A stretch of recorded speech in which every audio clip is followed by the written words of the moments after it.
Quand on pense jardin-forêt, on imagine souvent plusieurs hectares. Pourtant, je vais te montrer au fil des mois qu'avec seulement 400 mètres carrés et une terre argileuse, il est possible de produire une grande partie de sa nourriture. Je ne suis ni agricultrice, ni paysagiste, ni experte. Je suis une maman et une jardinière débutante qui apprend au fur et à mesure. Mon objectif est simple, produire davantage de nourriture saine pour ma famille, tout en créant un jardin vivant rempli de biodiversité. Bonjour, si tu es ici, c'est peut-être parce que tu rêves d'un jardin plus productif, plus autonome ou plus naturel. Moi aussi. Je n'ai pas les connaissances, mais j'apprends et je partage, je m'inspire de la nature. Et j'ai compris quelque chose, dans une forêt, personne ne retourne la terre. Personne n'apporte d'engrais chimiques, personne ne traite les plantes. Pourtant, tout pousse. Mon défi, un terrain de 400 mètres carrés, dans un climat océanique. Une terre argileuse gorgée d'eau l'hiver et sèche l'été. Maman débutante, très peu de budget, zéro produit chimique et un maximum de récupération.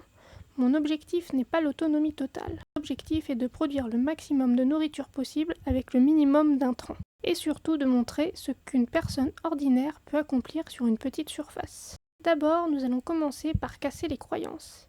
Il faut beaucoup de terrain. C'est probablement la phrase que j'entends le plus souvent. Avec seulement 400 mètres carrés, tu ne peux pas produire grand-chose. Pourtant, une forêt nous montre exactement l'inverse. Ce n'est pas seulement la surface qui compte, c'est aussi le volume. Plus on multiplie les étages de végétation, plus on augmente la production. Deuxième croyance, il faut beaucoup d'argent.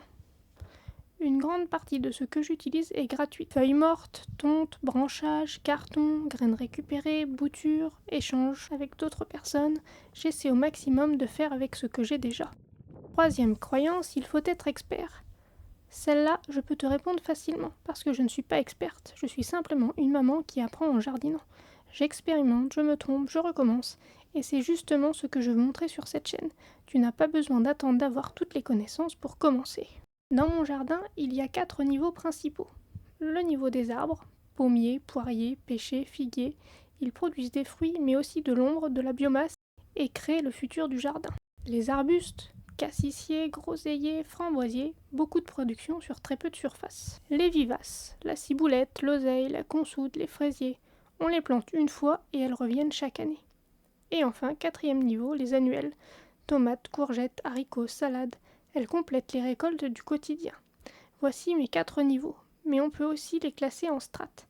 Les grands arbres, moi je n'en ai pas vraiment, les fruitiers, les arbustes, les plantes herbacées, les plantes couvre-sol, les plantes grimpantes et les racines. La nature ne produit jamais sur un sol nu, elle produit constamment de la matière organique. C'est ce que j'essaie d'imiter. Tout retourne au sol, chaque déchet devient une ressource. Petit à petit, le jardin fabrique sa propre fertilité.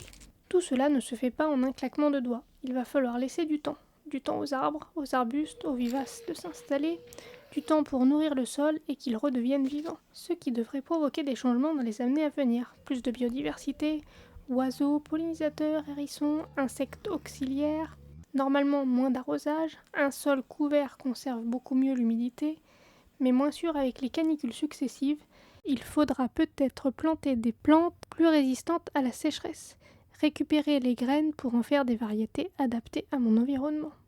Ce jardin devrait aussi nécessiter moins de travail au fil des années. Une fois bien installés, les fruitiers et les petits fruits devraient produire sans trop d'entretien. Les vivaces devraient réapparaître chaque année, certaines annuelles se replanter spontanément.